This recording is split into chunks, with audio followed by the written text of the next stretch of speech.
Welcome to Daily Lenten Reflections with Father Stephan Alexander and the Parish of St. Martin de Porres, Coryal. For these reflections, we're using the Ascension Lenten Companion. We invite you to journey with us throughout this Lenten season.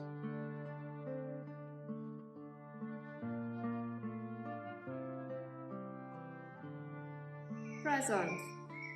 I do not understand my own actions, for I do not do what I want, but I do the very thing I hate. Romans chapter 7 verse 15. Thursday after Ash Wednesday.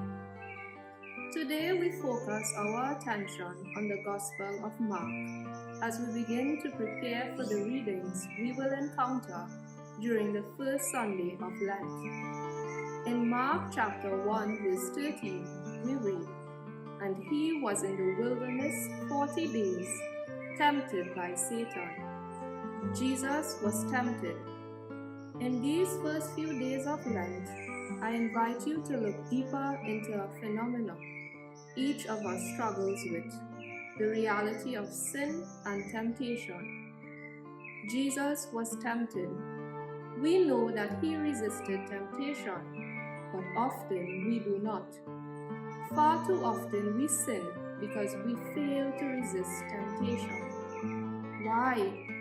Why do we keep doing the very things that lead us away from God?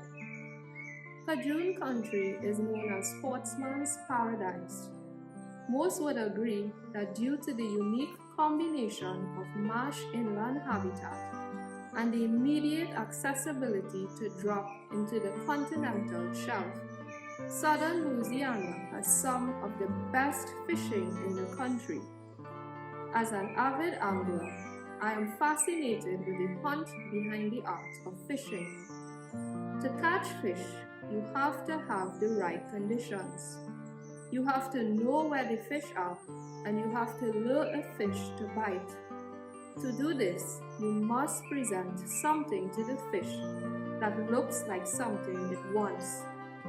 The fish must think it desires what you are presenting.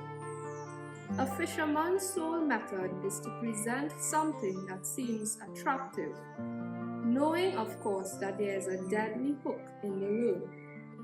Make no mistake about it, there is only one motive for presenting the bait: to hook the fish. As we analyze fishing, pay attention to the following components. There is a fish, a lure, a hook, and a fisherman. In the example, you and I are the fish.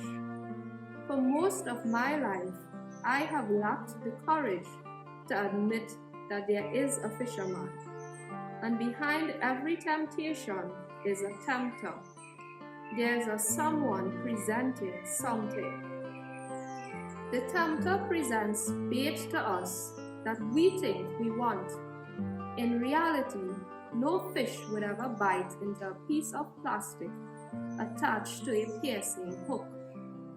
Fish only eat bait because they are presented with something that looks attractive.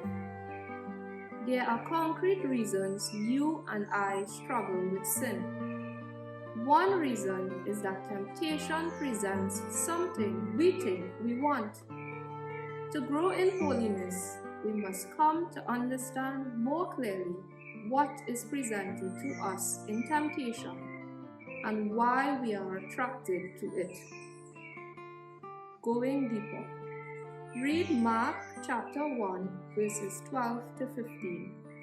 Then read Romans chapter 7 verses 13 to 20. Ask yourself, what temptation do I struggle with the most? Then ask, what is presented to me in this temptation that lures me to engage in the temptation?